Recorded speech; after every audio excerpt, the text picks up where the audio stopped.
Good morning, everyone. Welcome to the Thomas Take Sports Podcast. I'm Ryan Thomas, hopping on for another pregame show for this week's Buffalo Bills game. But first, I have to acknowledge the impact that COVID-19 has had on the 2020 National Football League season thus far.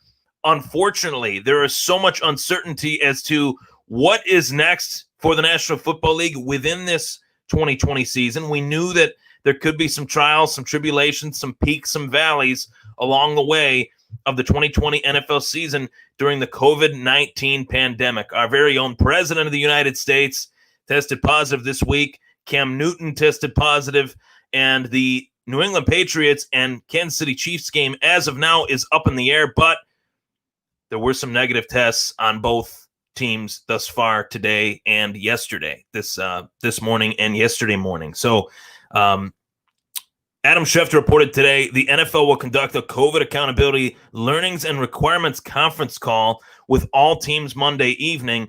We've heard rumblings as well that COVID-19 for some franchises has been largely ignored. Protocols have not been held up. The teams have not held up their end of the bargain, so to speak, as far as wearing masks, sanitizing stations of, the facilities and everything of that nature. So as I've said before, I'm no scientist, but I knew that this would happen. When we don't put this league in a bubble, when we don't put players in a bubble, we're going to see this just based on the travel that is conducted on every which season. There's travel. Every which season they have, teams going from one place to the next.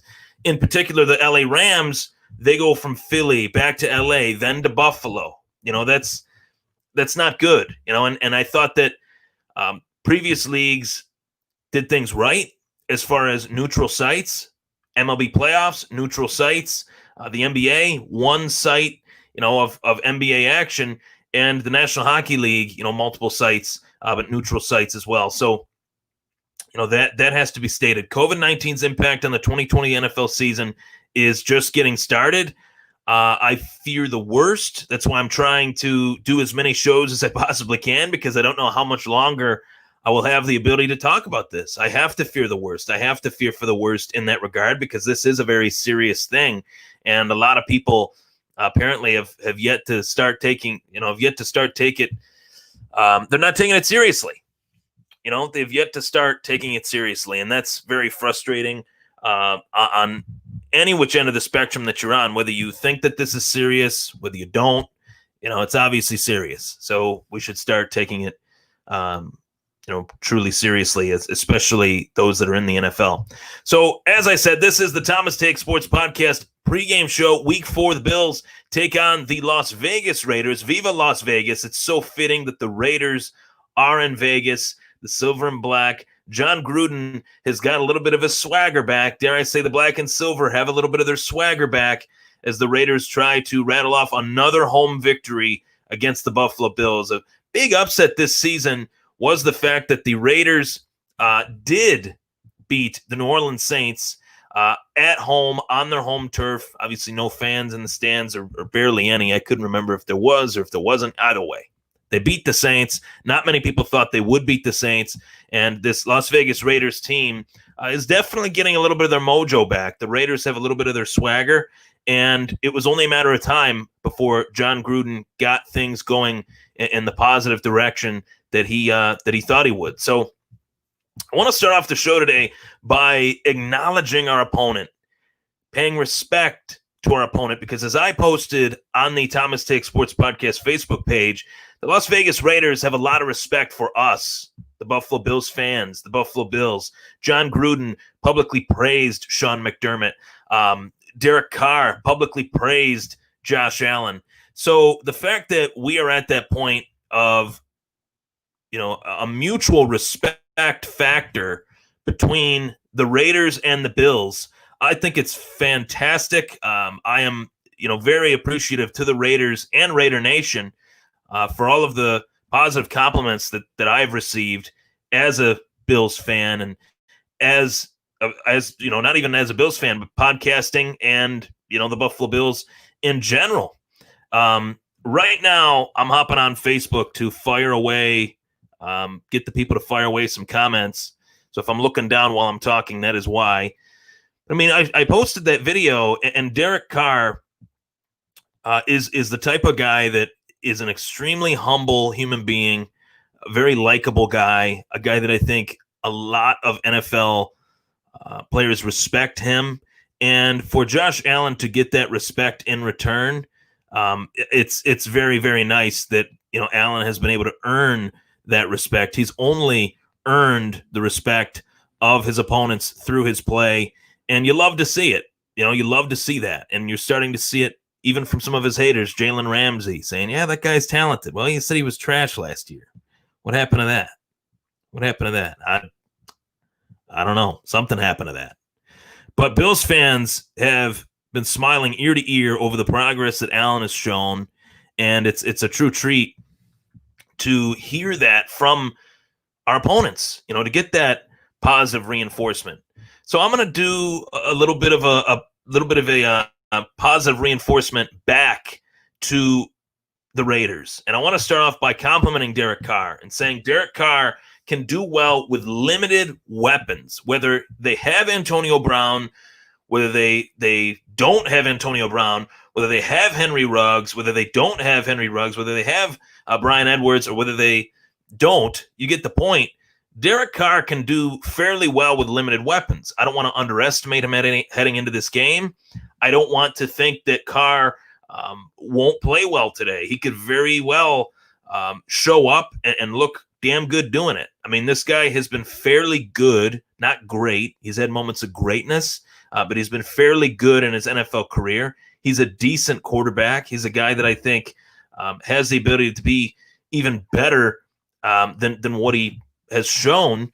And, let's just call a spade a spade. The Raiders were completely duped, were completely screwed over, essentially, by Antonio Brown and by a wide receiver that they were heavily relying on, and he left them in the dust. They bring in Henry Ruggs, Derek Carr hoping that he could have Henry Ruggs as that weapon, and now Henry Ruggs is out. But it's safe to say, I don't want to say limited weapons in terms of the offense, because this Raiders offense does have weapons. This Raiders offense is decent heading into this game today, even without Henry Ruggs, even without Edwards. And the guy that I really want to put the focus on in this show today is none other than Josh Jacobs. Josh Jacobs is a force. Can the Bills shore up their run defense? And you look at these next few weeks, with the Pittsburgh-Tennessee game up in the air, I don't know what's going to happen next week for the Bills against the Titans. I have no clue. But you look at these next few weeks, Josh Jacobs, Derrick Henry, Clyde Edwards-Helaire. Those are three running backs that Buffalo is going to have to face in consecutive weeks. And these run defenses of the Bills these last few weeks, plural, meaning, the last 3 weeks, have not been that good. And on a week-to-week basis, we have not seen much of an improvement, which is very concerning. And I think that this week, today, the one thing that I think we could potentially see is Josh Jacobs just running roughshod on the Buffalo Bills, especially up the middle. There is no doubt about it. The Buffalo Bills have had an extremely tough time stopping the run, in particular up the middle. And Josh Jacobs, as a rookie running back in the National Football League, was the first rookie running back in Raiders history to run for over 1,000 yards. That just goes to show you how talented this guy is, knowing the history of the Raiders, whether they were in Vegas or Oakland or LA. Marcus Allen. If you guys have never heard of Marcus Allen, I don't know what to tell you. Marcus Allen's one of the best running backs to ever do it. He didn't run for 1,000 yards in his rookie season. Josh Jacobs did. And I think Jacobs will only continue to get better, barely scratch the surface of his potential, somebody that I greatly enjoyed watching in his collegiate years at Bama, and somebody that I think was a solid draft choice by the Raiders in the Part 2 John Gruden era. One of the more underrated running backs in the game, and a running back indeed that I think can only get better as his career wears on. Josh Jacobs is going to get fed early and often in this game, and the Buffalo Bills are going to have to find a way to stop them. The Buffalo Bills are going to have to neutralize Josh Jacobs up the middle, force the Raiders to run to the outside. For whatever reason, this Bills defense looks like they are far better on the outside than they are in the middle. And that spotlight shines bright on Tremaine Edmunds. Edmunds has to be far more on point today than he was last week or the week before that. These quick screens. Looks like these offenses, these opposing offenses, are trying to force Buffalo to think on their feet, trying to force Buffalo to think quick. And the Bills have come up short thus far in that regard. The next weapon of this Raiders offense that I think will have a field day, and I talked about it with Dave Tilton of the Bills guys last week. We did do a preview of this game with him and I, but I always like to hop on here on Sunday mornings just to add some final thoughts, if you will, to the Bills game on a true pregame show. That's what you do. So, we talked specifically about this next weapon for the Raiders, and that is Darren Waller. Darren Waller is one of the best rags to riches stories that the NFL has seen in quite some time. Darren Waller is one of the top tight ends in the National Football League. You could rank them any which way you want. You could put Travis Kelce number 1, George Kittle number 2. I think Darren Waller is probably the third or fourth best tight end in the National Football League.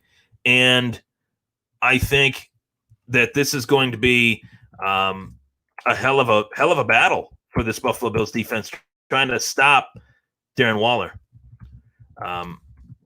Actually trying to get a guest on here.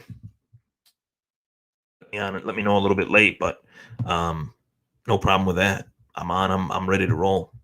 So Darren Waller, one of the best tight ends in the league, in my opinion, and a rags to riches story in the sense that he has had trials and tribulations. He has been a guy that was really going through some tough times, and we can all empathize with that. We've all been there in our own way, shape, or form, and Darren Waller was able to rise above that, make an impact in an NFL training camp with the Raiders, get open early and often, build that chemistry with Derek Carr, and look at him now. I mean, he is one of the best tight ends in the league, and over the middle, this Bills defense has been bad against the run, and over the middle, this Bills defense has been bad against the pass, and Mike Gesicki had a field day against Buffalo. Tyler Higbee, not necessarily a field day, but a decent day against the Bills defense. But Darren Waller, I would say, is better than both of those guys, and it's going to be a tough stop for the Buffalo Bills. So the Raiders deserve some compliments too, and the fact that they complimented us made me want to compliment them, and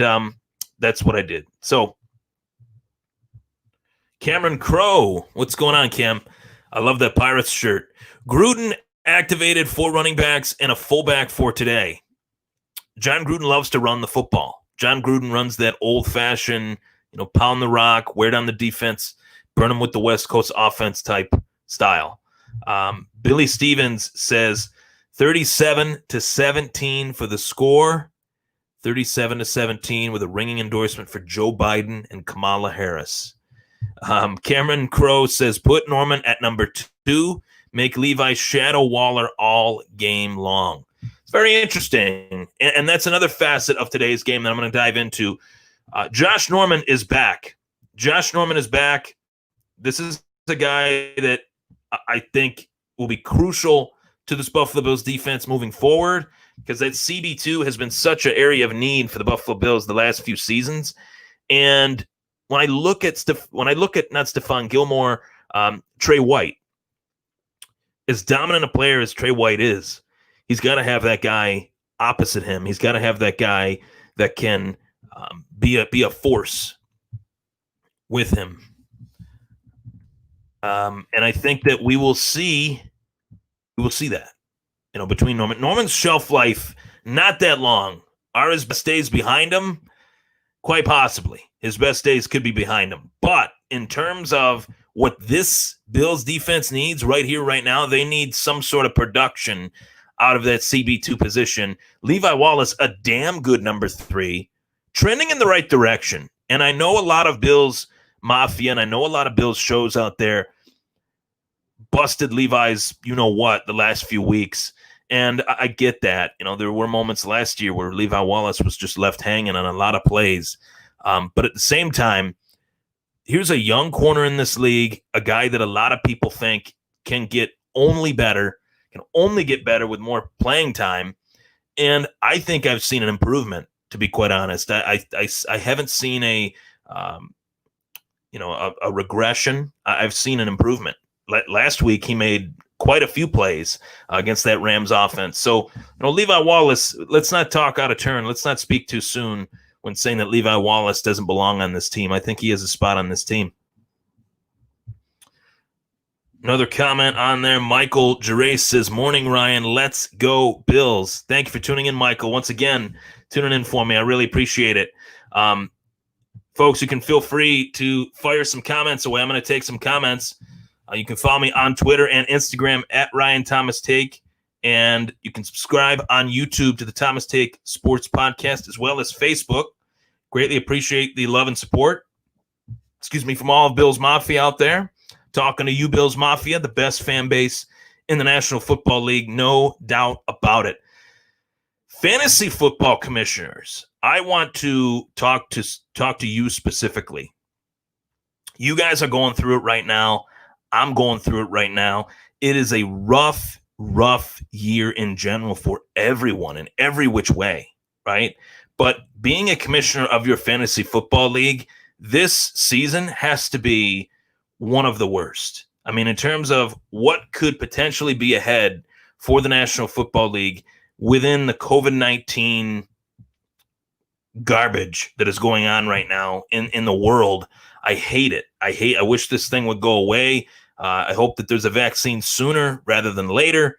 And, we all hope for that. But I'm very worried about this season, very worried about whether this season will finish, from start to finish. I'm very, very worried about that. So we do have some positive news, though, from the Twitter sphere via Adam Schefter. The Patriots and the Chiefs will kick off on Monday night with a full telecast Monday night on CBS.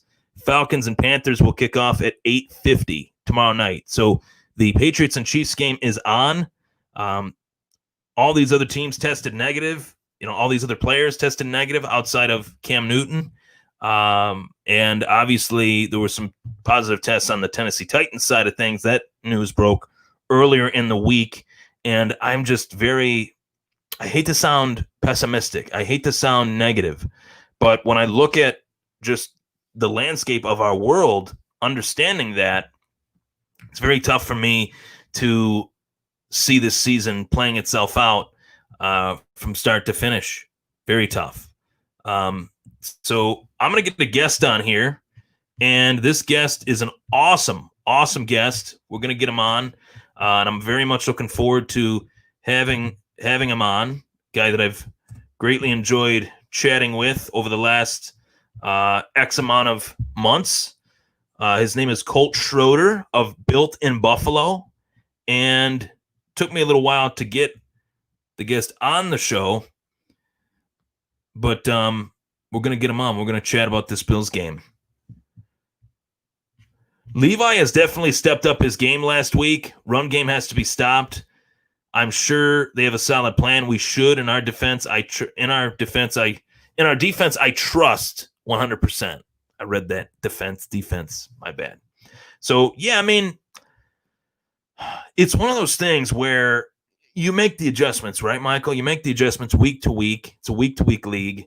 We have to see some sort of adjustment made, though. I mean, these last few weeks, that's like the one sign that we need to see change. So here is my guest coming on to join me on the Thomas Take Sports Podcast, Colt Schroeder of Built in Buffalo, rocking a beautiful T-shirt. How's it going, buddy? What's up, dude? How are you? Morning. Oh, I can't hear you. You can't hear me? Really? Let me double check for you here.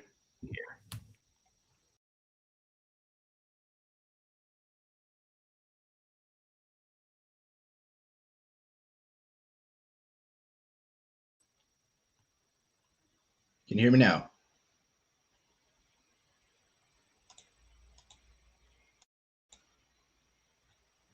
Still nothing?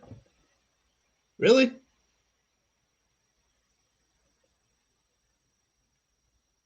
I'm want to come back, I guess.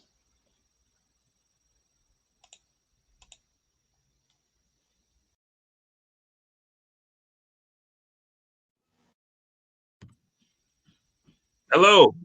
Can you hear me? I can hear you. Can you hear me? I can. Awesome. What's going on, Colt? Thanks for What's hopping up, on. dude? Yeah, dude, absolutely. I was just getting up. I saw the message, and I was like, "Oh hell yeah, I'll go hop on with Ryan." That was fun. Awesome, man. I'm so Cool. excited to have you on, dude. No mic needed now that I'm riding on with a guest. So Colt, I wanted to get your take on this Buffalo Bills game. I dove into it a little bit, but 3-0 to start the season. I'm feeling pretty positive heading into this one. What are some of your thoughts on the game? So yeah, I'm excited, right? I mean, 3-0. You don't get here. We talked about it on our show a little bit last night. 4-0 hasn't been done in some time, so that's exciting. But this team, I was a little nervous about last week because the Rams I thought were a real tough team. This team's a little beat up, and I think we're way better than they are. Now, granted, they're playing in their own building, second game at home, right? So they're going to come in with a fire in their belly. Gruden's no dummy, right? I anticipate this will be a battle for a good maybe quarter and a half where they give us everything they got, and then we should run away. I'm thinking the same thing. As far as how beat up these Raiders are, it's unfortunate because Derek Carr was told last year that he had Antonio Brown, and then Antonio Brown burned the Raiders, not on the field, but off the field, obviously. And then they draft Henry Ruggs, who was a guy I really liked, coming out of Bama as a rookie wide receiver in a loaded rookie wide receiver draft class, and now he's hurt. So can Derek Carr catch up? You're not scared of Zay Jones? No, you're not. No. The one guy I'm scared of is Darren Waller. Okay. What do you think of Waller as far as his production thus far, and what do you think of Waller against this Bills defense? I love Waller, right? He's great. He's one of those guys that came out of nowhere, right? So it's exciting to watch. It's fun. It's cool. I'm hoping Gilliam turns into Waller, right? Like that's what we're hoping for, right? Is that type of stuff. Now he's good, but you can get rid of him in a game. I went back and watched them play against New Orleans when they lit him up, right? And he had like a phenomenal game, but every time that they bracketed him, couldn't go near him. And I think that especially with Norman back and we get healthy and we can bracket him and we can just leave our guys alone on the outside, they're going to have a much more challenging time with us, I think, than what they did that day. Now, every time the Saints didn't bracket him, he caught him, right? He hurt him. So we're going to have to be careful. Yeah, he's just such a matchup nightmare, just in terms of his size, his speed. He's got all the intangibles of being a great tight end in this league for quite some time. And everybody talks about, Travis Kelce and George Kittle. Those guys are the obvious, top two in the league right now. Zach Ertz is really good too. But Darren Waller, a guy that he just came out of nowhere. I mean, those guys did too. But this guy, I remember watching Hard Knocks and John Gruden's like, who the hell is this guy? Where did we even get this guy from? He didn't even know who he was. He's on our team? Oh, okay. Yeah. Cool. And John Gruden's running that team pretty much. So it's like, how did he not even know who he was? Yeah. It's pretty surreal. To me, he's a lot more of that, like, kind of like how Jimmy Graham came in, right? He's kind of back to more of that basketball type of build that was supposed to be the hot commodity for a little bit before some of these really good, like, white tight ends started picking up their game, right? And it took a long time for that to happen. Yeah, and there are a few guys that can not only block, but can receive and run routes the way that a wide receiver can. And I guess that's the new age NFL now. Like there's only a select few in the league right now, but I feel like more are kind of coming out of the woodwork, like Darren Waller, Mike Gesicki, the tight end for the Tennessee Titans, that Jonnu Smith. Yeah, he's getting picked up by like 30,000 fantasy teams. I'm like, the dude from the Colts there, the Mose. How's he say his name? The tight end from he's like the same thing. Came out of nowhere. Oh yeah, Ali Cox or something like that. Yeah, I'm like, who's this guy? Yeah, but in the tight end position, that's how it's been for fantasy for like the past 2 years, right? It's like this weird guy comes out of nowhere and starts killing it, and then the guys that are supposed to be awesome are all just mediocre again. Right. So I want to ask you too, like, tell me a little bit about built in Buffalo, and I've obviously chatted with you and Dave a few times. We haven't done a show together yet, but for the people that are tuning in to my show that kind of crossing our audiences together, tell me a little bit about Built in Buffalo and what you guys like to put out for the Bills fans. Yeah, so I mean, I'm real new to the brand as well. I've only been with Dave and Akeem, excuse me, for going on probably like 3 months now. So, Built in Buffalo it's you, right? It's exactly what it sounds like. It's built Right. in Buffalo, right? It's for all the Bills fans. It's for anybody that even came from that kind of blue collar. Like, this is what we are, right? Like, we're built there. We all came from there in some form or fashion, or we all have the love of the Bills, right? So, we're small right now. We're obviously trying to get bigger and bigger. We're adding to the group, so we're anticipating big things in the future. Moving forward, each and every week we're getting more and more people involved, which is exciting because that's why we're doing it, right? It's no fun for me to just sit here and talk to myself and stare at a screen, right? So when there's people in the comments, it makes it a lot more fun. So we're just trying to give everybody a place to get together, have some fun, be cool, be polite, have fun, talk about the team, meet more people. Like you and I started talking just a couple months ago, right? So it's exciting. You get this big network of people. That's what we want to be, right? We want to be the spot that everybody wants to come, meet other groups, get other groups involved, have a good time. I think what's cool about what you guys are doing, and I've tuned in, almost every week that you guys have put a show out, Thanks is for that that. it is true. What was that? Thank you for that. Oh Appreciate yeah, that. no problem. Yeah. It is true, like Buffalo sports content. It's you guys have your personalities as well thrown in there, but it's true, like Buffalo Bills, built in Buffalo analysis of the roots of the team. What makes the Yeah. Bills the Bills, and I think that's pretty cool. That's definitely something that I appreciate. Hosting this show for the last 4 or 5 years. I've been able to talk to a lot of different people and see different styles and appreciate different styles, and I like the style that you guys bring to the table. And Dave is an awesome dude as well. So Yeah, Dave's big great thing. and Keem's great. We try to keep our opinions to the Bills, right? Where we don't really mess around with too much of the other stuff. We're gonna start getting into some of the fantasy a little more and stuff, just because it's fun, right? Everybody wants to chat about it, and it gets everybody engaged, and that way the comment section fires up and everybody's involved, and it's good. So thanks for saying those nice things about us. I've been following you for a little bit. I'm excited we got to do this. I asked you about this a little while back that I wanted to get together with you at some point because I've watched you and I agreed that I appreciate what you do. I like the style of it. You do it. Your fans appreciate what you do. The folks that I see in here appreciate you. So I like that. I love that a lot. Thank you, buddy. I really appreciate that. That means a lot. Yeah, it's a journey too. Like putting out shows. It sounds so fun. Like it is fun, and sometimes the fun though, it can get a little. You put so much into it that you want it to be great. You want it to be on point. And I was telling our group that still every show before we go live, I get sick to my stomach. Right. I'm like nervous. I'm like, oh man, I hope they're there. I hope they're there. I don't want to show up and nobody's there. Right. Like I just want somebody to talk to. Right. So it's a grind, man. I mean, I know everybody in this room would probably be like, yeah, man, I want to do it. I want to talk Bills all the time. That's what I want to do. And it's tough. It's tough to fit in. Right. It's tough to do. But when you get here and you get to do it, right, it's a blast. Even just that hour of, I almost feel like the stress just rolls off right when we get to finally just sit down and start going. It's fun. Right.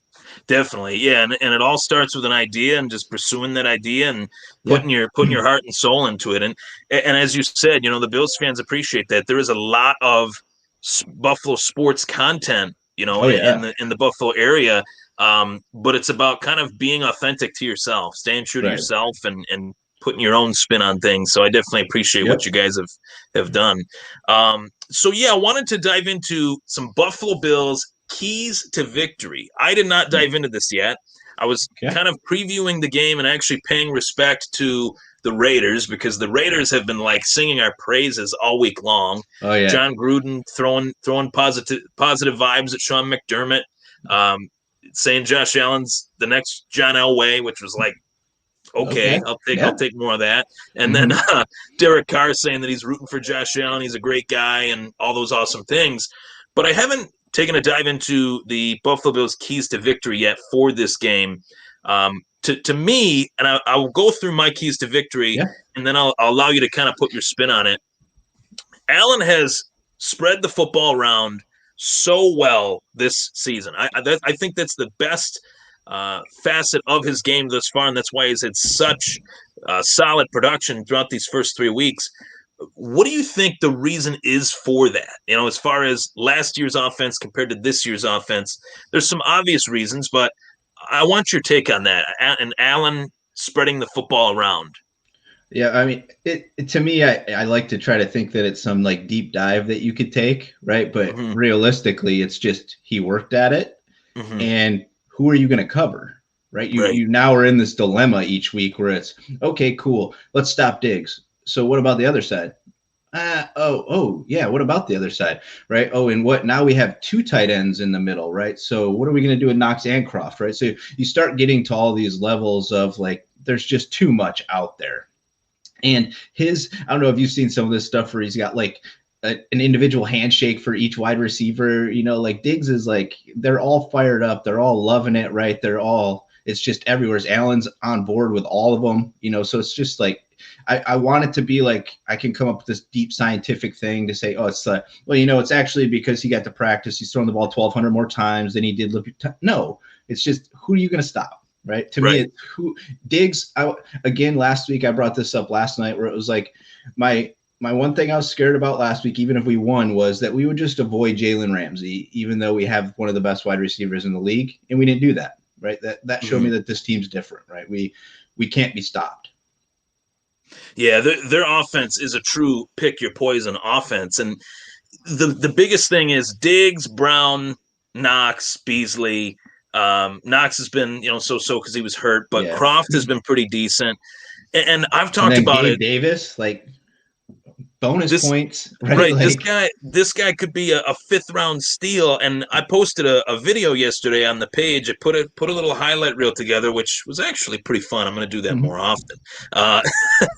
Of Devin Singletary. Like this guy, Devin Singletary, to me, like as far as another key to victory, I want to see this guy touch the football as many. Like I just love watching this guy play. And people say, well, he's not a true in between the tackles running back, and he might not be, but you can throw this guy the ball too, and he could do pretty damn good.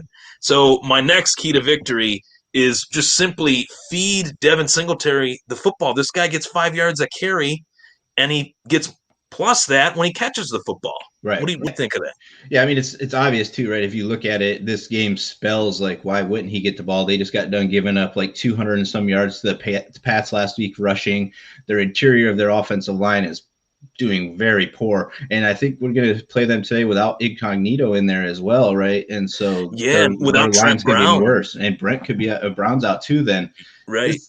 Yeah, I mean, like this is an interesting game interior for us to just kind of gash them, I think. And I think you're spot on. Singletary showed it last week, right? He's getting back into that rhythm of you get him at 3 yards, but he's going to stop at 6, right? Or he's going 8. He's getting back into that. It took him like, we don't even have a running back rushing touchdown, right? And we're going into week 4, right? So he's been quiet, but he's very, very productive when he touches the ball still. Yeah, and I just love him getting into his groove. You can see it. Like when he first gets the ball, it's like, oh, I'm gonna dip one way, go the other way. But then when he really starts to, it's almost like it takes him a little bit to get excited. And once he gets excited and you see that high step, that's all she wrote. Yeah, he like comes around the corner and he's like, oh, look at that, it's wide open. Oh, here we go. Yeah, it's fun.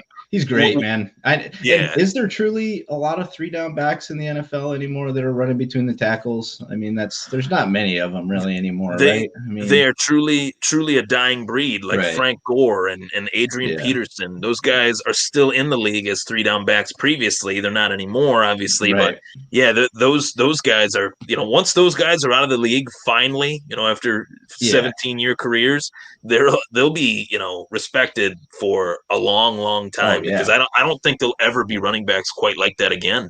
Yeah, when I don't see the league ever shifting back to let's slow it down, right? Like, no, everybody likes this too much.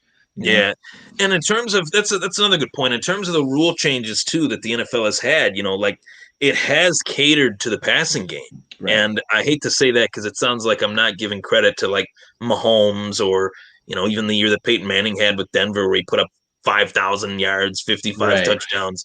But it has catered to the passing game, these rule changes, not being able to hit the quarterback quite like you could back when John Elway and Jim Kelly were playing. Oh, I yeah. think that's why Tom Brady's played this long. I know he takes care of himself, but I think that's a big, big part of it. Yeah, if you've seen Joe Burrow this season in the first 3 games, that guy doesn't look like he's going to make it past a year. He's been getting destroyed, right? It's insane. We're in this passing league, so he's having to throw and throw and throw, and it's just getting him killed, right? Some of the hits he's taking, I'm like, oh, whoa. Yeah, it's almost reminiscent of Derek Carr's brother, David Carr. When he first got drafted by the Texans, he was getting sacked like 75 times a year. Like that guy is bad. Guy never had a chance. Like I actually watched some of him, watching Derek Carr, and then I went down the wormhole of the Carr brothers. Oh yeah, and he was pretty damn good. I mean, he could play. So you see, we were talking about this last night that because we were talking about how many game-winning comebacks Josh has. So I was looking through the overall list of everybody, right, and him sitting at 10, he's right behind Jameis Winston and David Carr at 12, and like some of those guys. Wow. So he's already like 142 overall, like in the NFL all time for comebacks. It's just unbelievable that he has made. I knew that he would only get better. Like back 2018, I was so deep into those quarterbacks. Like I felt like that was all I looked at that entire draft. I know that wasn't true, but I was just so invested in knowing who these quarterbacks were and going through them with a fine-tooth comb and knowing that he was a little raw coming out of Wyoming. But if this guy had pieces around him, the potential, the physical skills are just through the roof. That it would eventually work itself out. And he makes this big step from year 2 to year 3. What have you liked most about Allen's progress in the 2020 season thus far? It's really been that you can truly see that he's getting to that third option. You can really watch his progression. He's doing subtle little things with the shoulders and stuff that I don't think he was successful with last year. And then his cadence this year has been incredible, right? Especially with no fans in the building. He's really understanding defenses with his cadence, right? He's getting like Aaron Rodgers-esque with it, right? He's getting very good to where you could see. That's what a lot of teams do to us, right? Is they want to see what we're doing pre-snap. So they're trying to hard count the crap out of us, right? And so he's getting very good at that. So that's been great to see. The accuracy is obviously better, right? The velocity seems to be a lot more in control, which has been huge, right? Those shallow balls where they come at you at 85 are a challenge, right? So you can see the touches there. He's done incredible this offseason all around, I think. Especially given the offseason that he had to work with all this COVID crap and everything going on right now in the world. Like you would think that some of these players would look pretty poor and, being that they didn't have the preparation that they normally had, but not for Josh Allen. And when you mentioned the velocity portion of your answer there, the first throw that I thought of was this just dime that he dropped into Cole Beasley. Cole Beasley's coming over the left side of the field, sideline, from the right side to the left sideline, and man, that was one of those throws where you look at, I was watching the game with my dad at the time, as I always do, and I'm looking and I'm like, man, this guy is so much better. He is so much better. Like when he makes that throw, you go, oh, that's why he's a pro, right? Like, they can do that. Look at how beautiful that is. Like guys at your feet, and you just lob this gorgeous 30-yard pass up on the sideline. Like he's awesome. I want to circle back for a second. You think all this praise that they're giving us is kind of a if we whoop their ass, they're like, yeah, we knew it. But if they happen to beat us, they're like, yeah, it is what it is, guys. Sorry.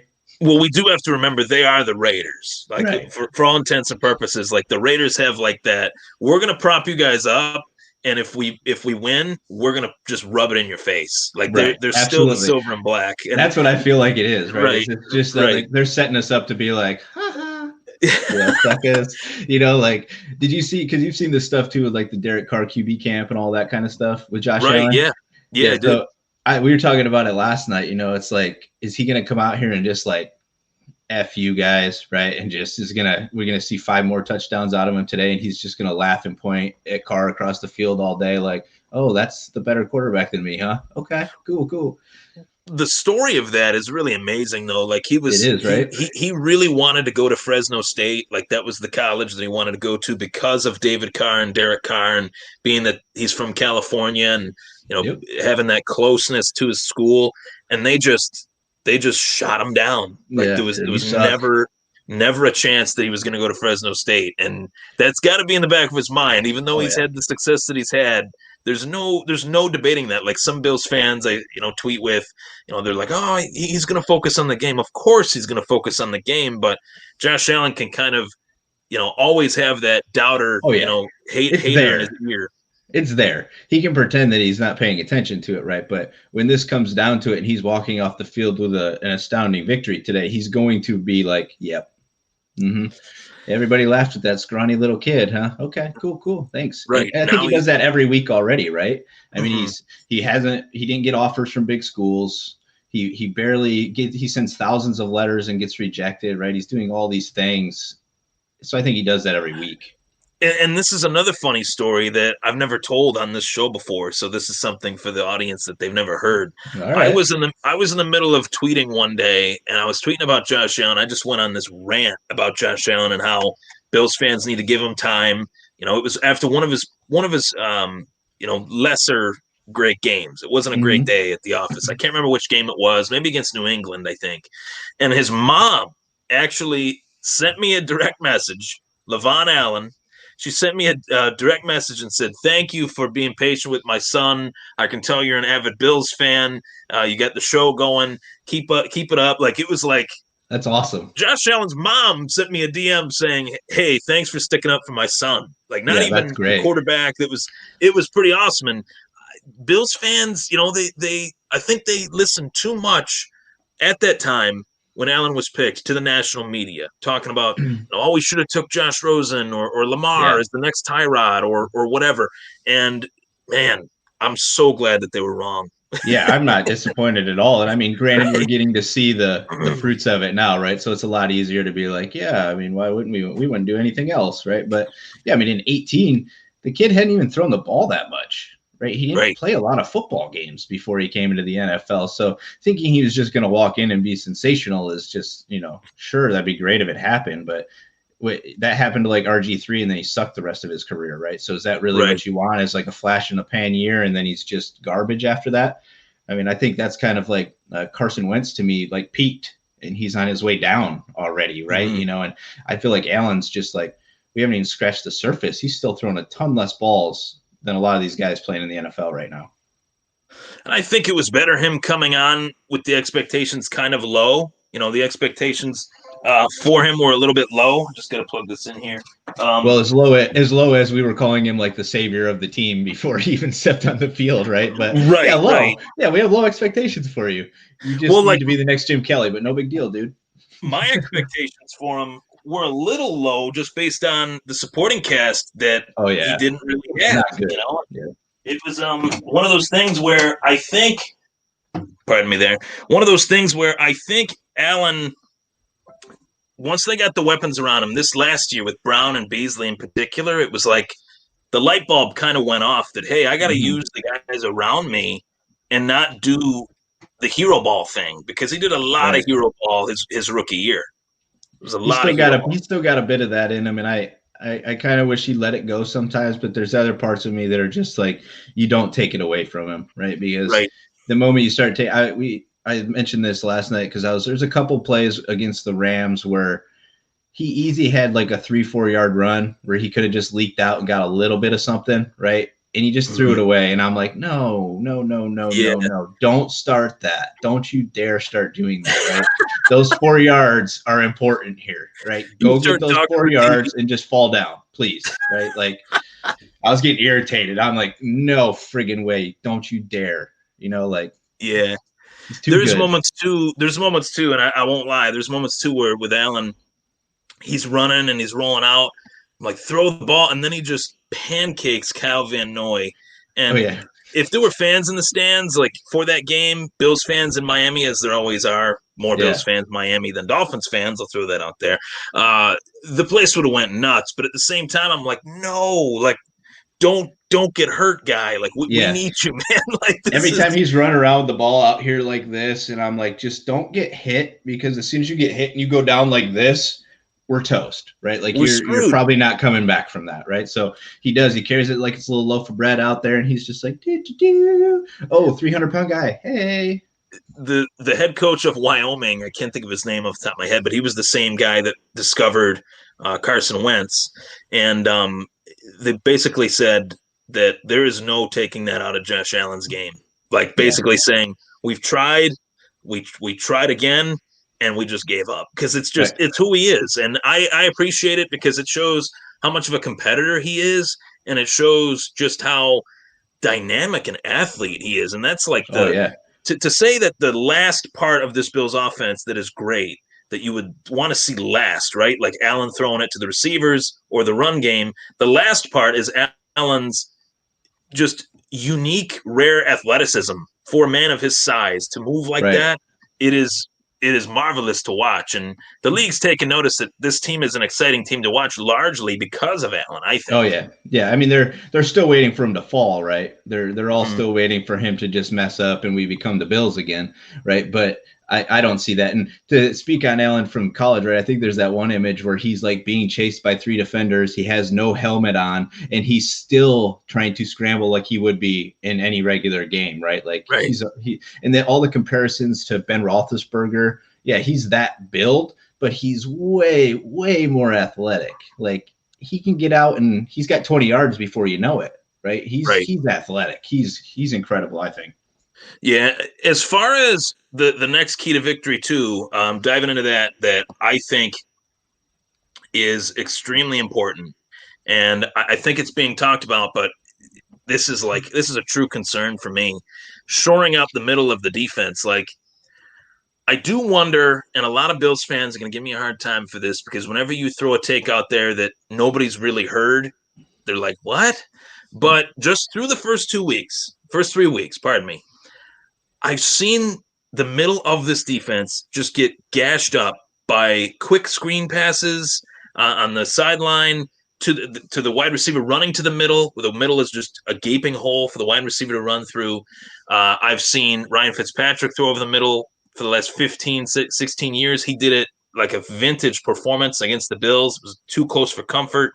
And obviously they blew that big lead against the Rams, largely because the middle of the defense just wasn't quite there. So my take is this: I don't know if Tremaine Edmonds is a true middle linebacker.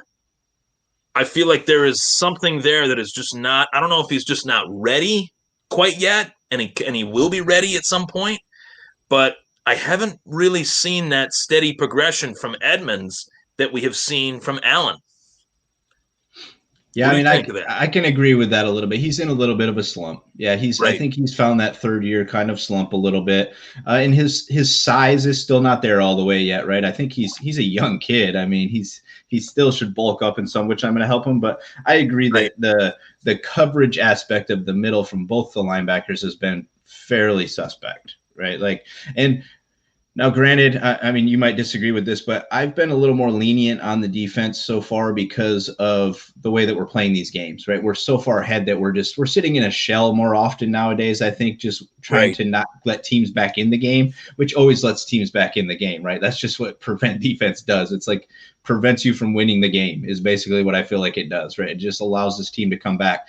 I was saying last night, I think this week even though this should be another team that can expose us big time in the middle, I believe we sure it up this week. And part of it for me is actually due to the suspect level of play on the defensive line. We're being exposed by the defensive line. We're asking our guys to cover longer than they did last year, and we're just not getting there or getting that pressure. So I think McDermott called out the D-line this week. I think we see the middle of the field get shored up this week. Plus, Gruden's kind of that guy that he'll be like, yeah, you can beat him up the middle, so we're not going to do that, right?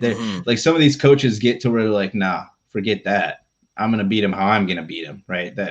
He's going to be prepared for that middle, so I'm not going to go there, right? You know, that type of stuff. So I agree with you. The middle has obviously been the wide open spot. I think part of it's been Wallace has been troubling at times, right? So we've shifted our movement that way a little bit, and Trey's been I know it sucks to say, but he's not looking like a multi-million-dollar cornerback right now, right? So more time, right? I'm still trying to give everybody the benefit of the doubt with no offseason and everything, but it's getting old. Yeah, and I don't want to say like on the show, like, oh, Tremaine Edmunds is not a middle linebacker. I'm just saying that thus far, the progression that I expected has just not been there. I mean, I don't want to say there's a regression, but you see some of the same habits that he would fall into last year and the year prior. And as you said, putting it in perspective for people, this guy was drafted as a 19-year-old. That is ridiculous. In the first round, traded up to get him in the first round. He's still a kid. He's still a kid. And I think his size, the fact that he hasn't fully grown into it, but I think the fact that he's such a long, linebacker, he's 6'5", 250. I think that there's moments where I do see him somewhat on the outside, and he covers the sideline pretty well from the middle spot. And I wonder to myself, if he was on the outside already from the snap, would he be better? Would that benefit his game? And if we had maybe like a 6'2", 230, 40-pound linebacker that's a little bit more shorter, stout, would that fill the middle better, like a London Fletcher type, or what about Dotson? Dotson, when he came in, he missed some tackles in the backfield, but he really showed me that against the run, he sees it very well, right? He was in the backfield, he was flying around, he was making plays. I think if he gets more reps, you could be onto something, especially if we have to let Milano go, right? If Milano has to leave, then we then just shift, right? And just say, okay, maybe we do make this shift now where we push Edmunds outside and focus on getting somebody else in the middle. But that's a good point. I mean, he was supposed to be awesome this year, right? I mean, I think that was part of it, is why we're giving him such a hard time, is we were just like, everybody was talking about how good he is. If there was anybody on the Bills that was constantly everybody saying, no, this kid's going to be good, he's going to be good, he's going to be good, Edmunds has been getting that steam, right? And he's not performing really overall. I mean, you know what we're ranked right now on defense? I actually haven't checked that. Oh, I won't hurt your feelings. You look like you're smiling this morning, so I'll leave it alone. No, we're like 26. Right. Yeah, I knew it wasn't good. If you were to say, hey, guess what we are, I would say 25th, 24th, 26th. That's obviously worse. Yeah. So that's, now granted, we're going up against 29 today. So I mean, the Raiders are sitting at 29. So, and that's the thing. The Raiders are sitting at 29. What you expect to see from week to week is adjustments. I'm just hoping that they can make those adjustments. And I know Sean McDermott is like a defensive genius. So, I think that they will. And I think the defense will fix this. It's just, I have to call it as I see it thus far. And thus far, Tremaine Edmunds has just not really been what I thought he would be. I'm hoping Norman brings a little bit of this edge back, right? I feel like and it's been different, right? Because these guys are going to give up yards now, but I feel like in the past, that's what we always did, right? We've always been this shell defense. We would give up the yards, but eventually we would get down there and be like, nah, that's close enough. You're not going any farther from here. Sorry, right? It's a field goal or less. And we're just not doing that this year.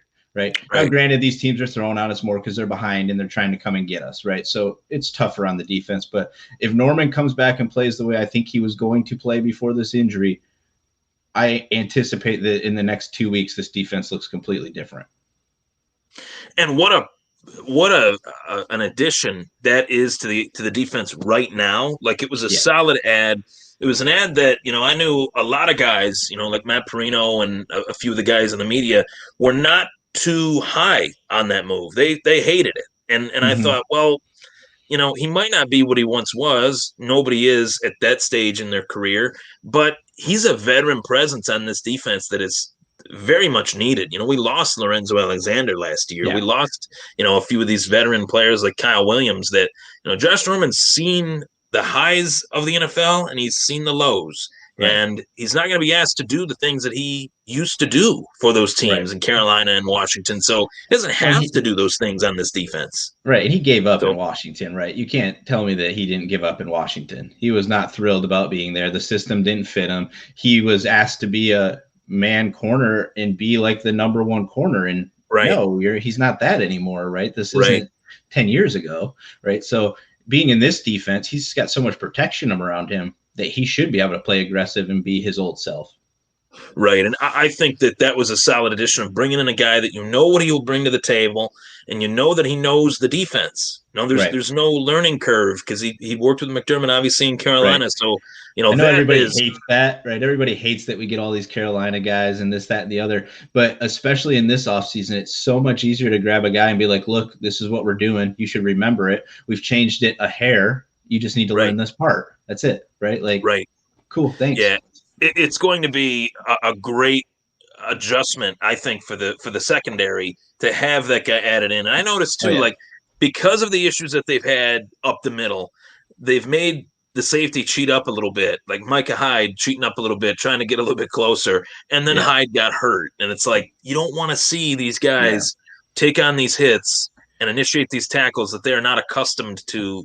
Yeah, I don't want I don't want either of our safeties down in that box week to week, right? Because my fear is when Poyer and Hyde go down that we take a big dip, right? We take a big drop in talent back there. I mean, Poyer is graded out as the best safety in the NFL right now.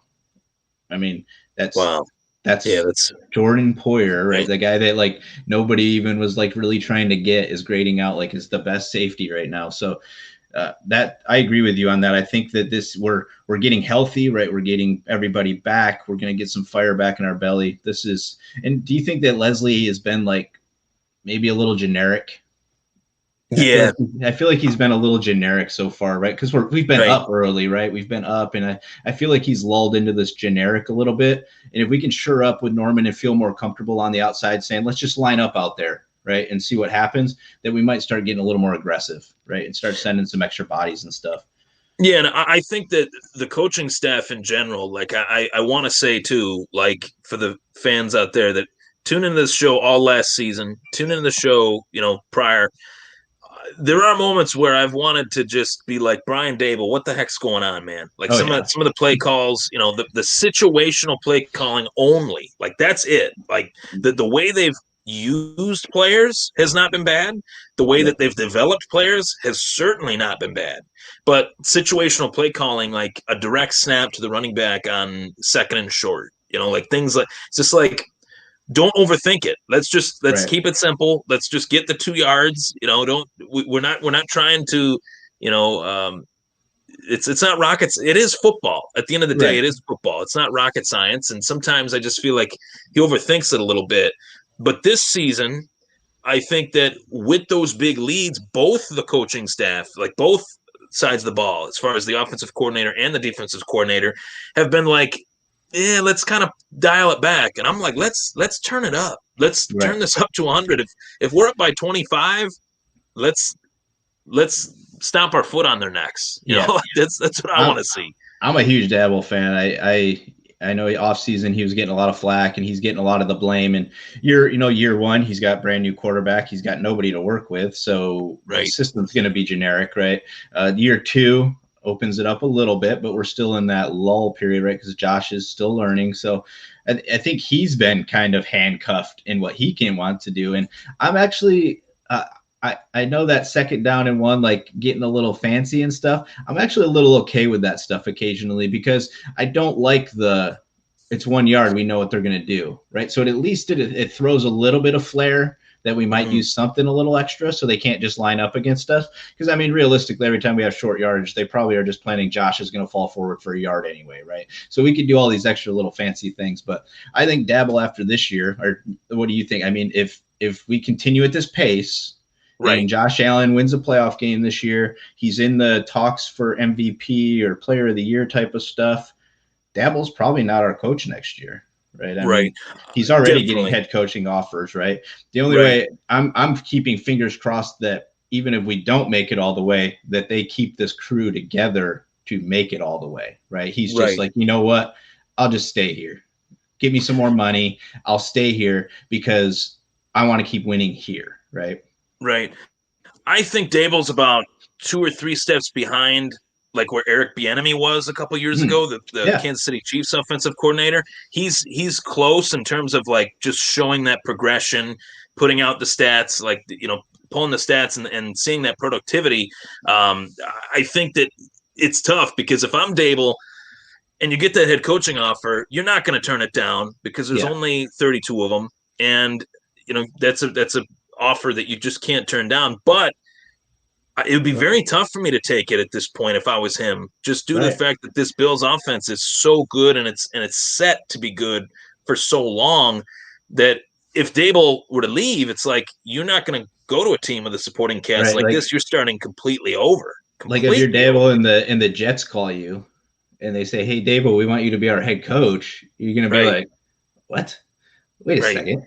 I can keep whooping your ass over here for the next 10 years, Right. or I can go over there and get my ass whooped for 10 years." Like, I mean, I like Joe Douglas over there. I think he's a great GM, but to me, I want him to do the Josh McDaniels thing minus go and try it for a couple of years, right? Right. Just realize Right. that you're better here and just stay here and keep winning. I would stay here a little bit longer. I would stay, Yeah. if I was him, realistically, I would stay like another season or two. Kind of what Bieniemy has done. Right. He didn't even get a head coaching offer, which is so stupid. Like I can't even begin to. I mean, with the Kansas City Chiefs offense and what they've done, like historically, the Yeah. numbers that they put up, it's And it started crazy feeling to it. me that he didn't even get a head coaching offer, not even an interview. Like that's Right. just so nuts to me. But Especially when they're pulling coaches from college, right? He's getting beat out by right. guys that are coming in from college that have not done this yet, and he's been doing it for years now. So yeah, I agree. He's a really good coach as well.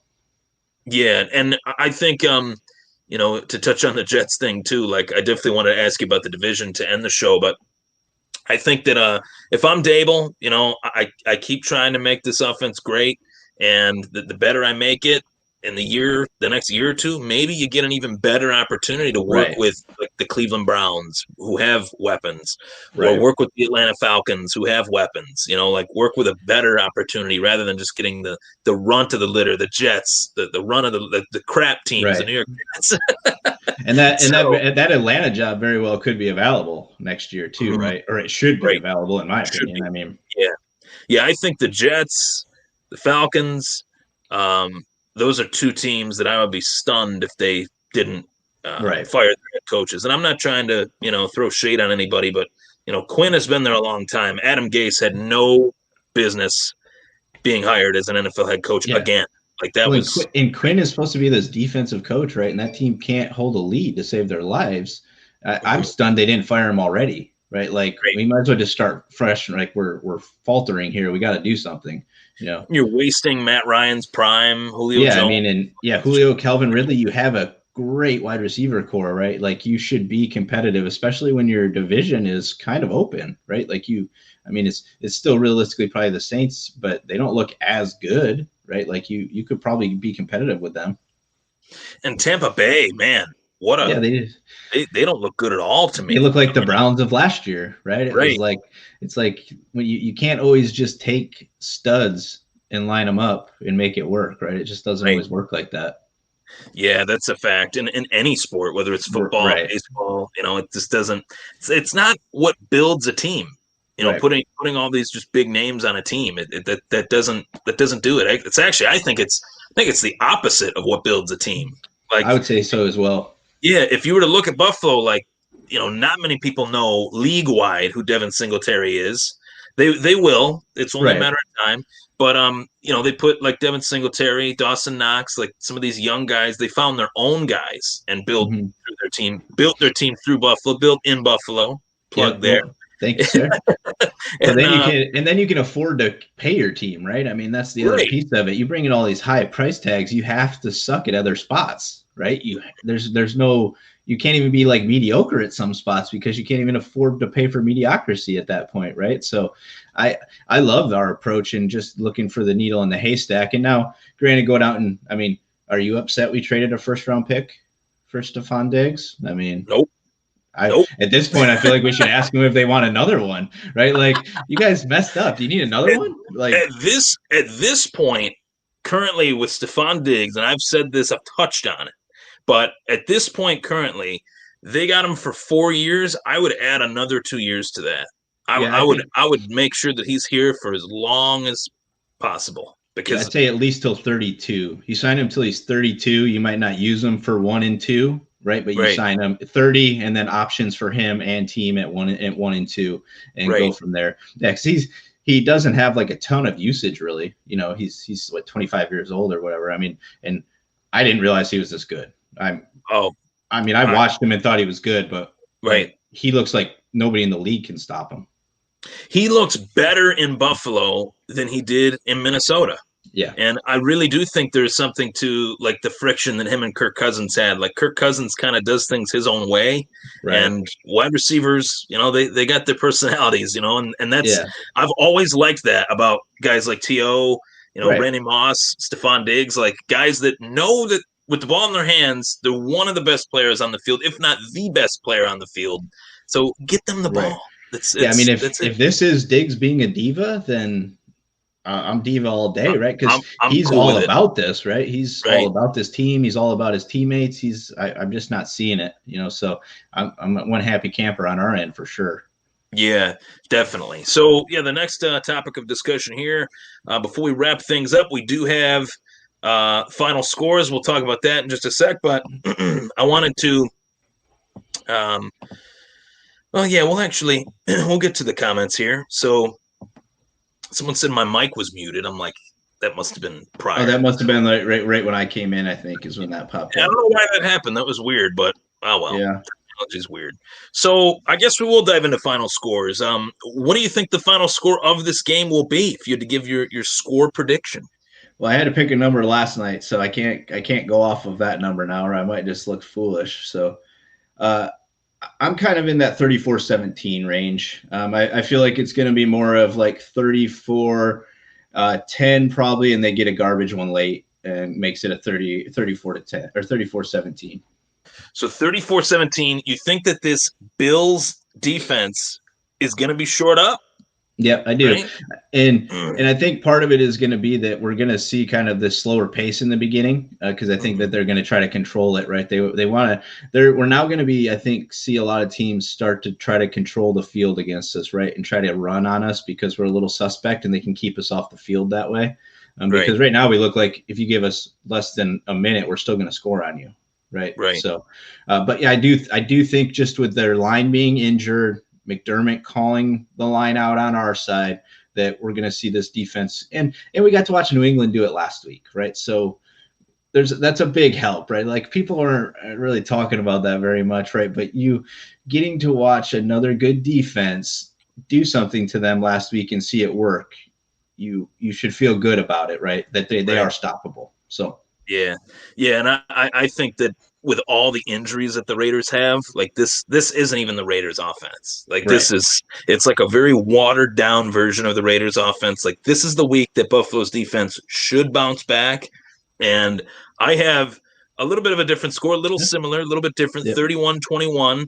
I think that it will be a little bit close. I think that the game will be pretty quick, though. Like I think this is going to be a quick game with all the running that I anticipate with Josh Jacobs and Devin Singletary. I think the Raiders' run defense is really bad, so I think that this game will be sped up a little bit. But we'll see some moments where it's close.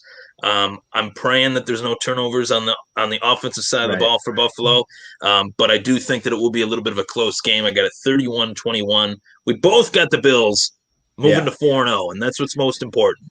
That's awesome. We had a guy last night. He said, I was like, dude, I love this. He came in and he was like, it's going to be 14-0 within 60 seconds because Josh Allen's is going to hit Diggs for an 80-yard touchdown. And then on the ensuing play, Josh Norman's going to pick 6. And I was like, oh, let this stuff happen, please. Right? Like, let this stuff happen. I want to see this. If that guy is right, then he better go bet on something. He better go bet on something. Yeah, that would be awesome. That would be awesome. Yeah, Colt, I really appreciate you coming on short notice. I've always wanted to have you on the show. We knew that it would happen eventually, but for it to happen kind of quickly like this, it was almost better in a way. It felt more authentic and less kind of planned. It was cool. I woke up and I was like, I rolled over. I'm looking at my phone like I normally do, and I'm like, Ryan said, "What's up? What are you doing this morning?" And I'm like, "Nothing, man. What are you doing?" And he's like, "You want to come on the show?" And I'm like, "Now? Yeah, now." Yeah, sure. Why not, dude? I love waking up like 9:30, kind of putting the storylines together for the show, and doing the show at like 10:30. It's beautiful. Yeah. I Well, love so it. It's for me, fun. that's all 6:30 and 7:30 though, right? Because I'm in Right, California, so right. that's an early start for me. Oh, But I didn't know that. I yeah, didn't so know I'm in that. I thought you California. were. So Oh, wow. yeah. So I woke you up really early. Well, not. I mean, I'm already up anyway, right? But yeah, I mean, Right. it's considerably earlier over here than it is there. But yeah, so I was like, Dang. that's why when I say I was rolling out of bed, I wasn't rolling out of bed at like 11, just so everybody's aware, right? Right, Like right, that's not right. what I'm doing here. Well, if But you were on a Sunday, it's normal on a yeah, Sunday. that's so It's normally it's interesting over here, right? Because I spent my entire life over there, and then you come over here and kickoffs at 10 a.m. Right? So it's you so weird. immediately it's like you wake up and you're like, what are we doing? Well, you're gonna eat breakfast and you're gonna watch kickoff, right? Like it's Right. it's that time. And then as a Bills fan, by 10:30 you're drunk because we sucked for so many years, right? So Right. by 10:30 you're already pissed off and drunk at 10:30 Sunday morning, right? You know, it's like, so I was like, this is dangerous out here. The one reason It's I do crazy. love it though is the primetime games when you guys are up at like 11:30. It's like 8 over here, right? And I'm like That's finishing up. And I'm like, this is nice. so the primetime games over there start when? Like Sunday night football. They It's like 5:20. really, that's so weird. Yeah, That it's is like a so weird. 5:20 kickoff. Yeah, it's 5:20 kickoff. Wow. So like that London game, that's 6:30 a.m. kickoff here. Oh my So God. I pray to God we don't go to Wow. London, right? I don't want Yeah. to. I can't stand that anyway. Like I love Yeah. London. I love the UK. Like I have a lot of people for the MMA audience that follow me from UK, and I love those. I love the United Kingdom. Like I love it. But at the same time, I think those London games are just. I'm not a fan. Yeah. I'm not a fan. I've never liked it taking away the home game, and I know this offseason the NFL declared that home field advantage doesn't exist, but whatever. It absolutely does. It absolutely does. Vegas has been making numbers off of it for hundreds of years now, right? So you can't tell me that this crap doesn't exist, and you're giving away a home game, right? And that's not cool to take away from your fans, right? Like if both teams want to agree to play on like a neutral field and it counts as an away game for them, sure, but not take away a home game. And same with the Mexico City one. Sure, that's fun and that could be a huge audience for the NFL, but once again, I mean, yeah, you're taking a Raider game most of the time, and most people don't care about that, but whatever. Right. Yeah. And how is it out there? You know, this is an interesting question too. How is it out there in terms of California? Like they were in San Diego, the Chargers, and the Raiders are gone.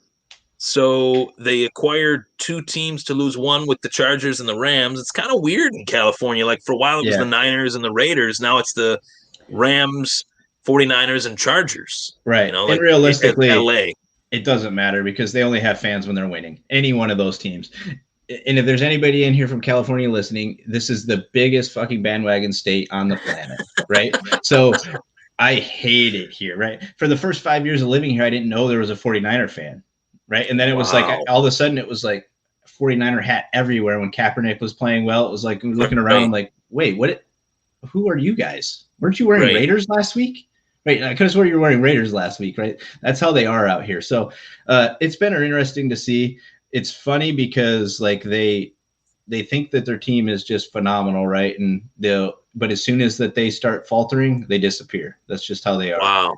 It's all of them. I haven't seen like anybody in this fan base out here. Just like there's some obviously, right? They're not all because there are true Niner fans that stick with them and things like that. I would say Chargers have a good fan base. They do. The jumping around San Diego is a weird spot to be in, right? Because that's it's not like a football town, right? I mean, you got San Diego State there and stuff like that, but it's not really a football town. So the LA shift I could see, but it's weird. I mean, the other day though, of course, like 14 49er fans when we're giving up the lead to the Rams are all texting me like, what the fuck are you guys doing? This, that, and the other, you know, like we're supposed to be saving the day for them now, you know, like come on. They looked at Buffalo as a layup for too long. The times have changed. It's our time now. Yeah, they're all nervous now. They're like, oh, and I'm like, yeah, well. Everyone's nervous. Everyone's nervous. They know. Like, they know. Bill Belichick even knows. When that guy gives us credit, it's like to me that's still the only thing I care about, right? All the other stuff, it means nothing to me. We were talking about it last night. Like New England could potentially be back 2 games after today, right? And to me, it doesn't mean anything until New England is 2 games behind us because we beat them twice. Right. I don't care, right? Right. Because we have to play Kansas City, and we have to play Seattle. So those could be 2 losses for us too, right? So I want that division, and I want it because we stomped on the people that have been owning it. Yeah, right? and people say that too. Like when Brady went to Tampa Bay, they're like, "Oh, Tom, is off the team. I want to beat the Patriots with Tom Brady." I'm like, I don't give a. It's the Patriots. We still have to beat the Patriots. It's not the Bills versus Tom Brady. Like as much as the NFL markets these matchups, quarterback versus quarterback, it's so silly. Like it's Chiefs Ravens. Like last week, Mahomes versus Lamar. It's like. Are those the only 2 guys out on the field? You know what I mean? Like it has nothing to do with the Super Bowl winning coaches on both sides, right? Like, oh, okay, cool. Andy Reid, who's definitely like going into Canton one day. Like it's come on. Harbaugh, I imagine Harbaugh will be there as well, right? He's a very good coach, and he's been with the Ravens for a long time too. You don't last long in the NFL if you're not good at this. Plain and simple, right? So. Yeah, Colt, I greatly appreciate you coming on, dude. And we'll definitely have to do this again. I look forward to. I want to get obviously you coming back on. Like to get Dave on, Keem on. That's something that we've been talking about, and just getting my schedule right and our schedules right. We'll make it happen. I'm sure they'd be all happy to do it. All righty, man. Thanks, dude. Good luck watching the games today. Good luck to your fantasy team out there. Hopefully, it's they not too ravaged. Whatever. I should have been Go Bills, right? 4-0. Yes. Go Bills. Go Bills. Take care, buddy. See you, man. Thank you so much for tuning into the Thomas Take Sports Podcast. I'm Ryan Thomas. Go Bills. 4-0. Let's make it happen.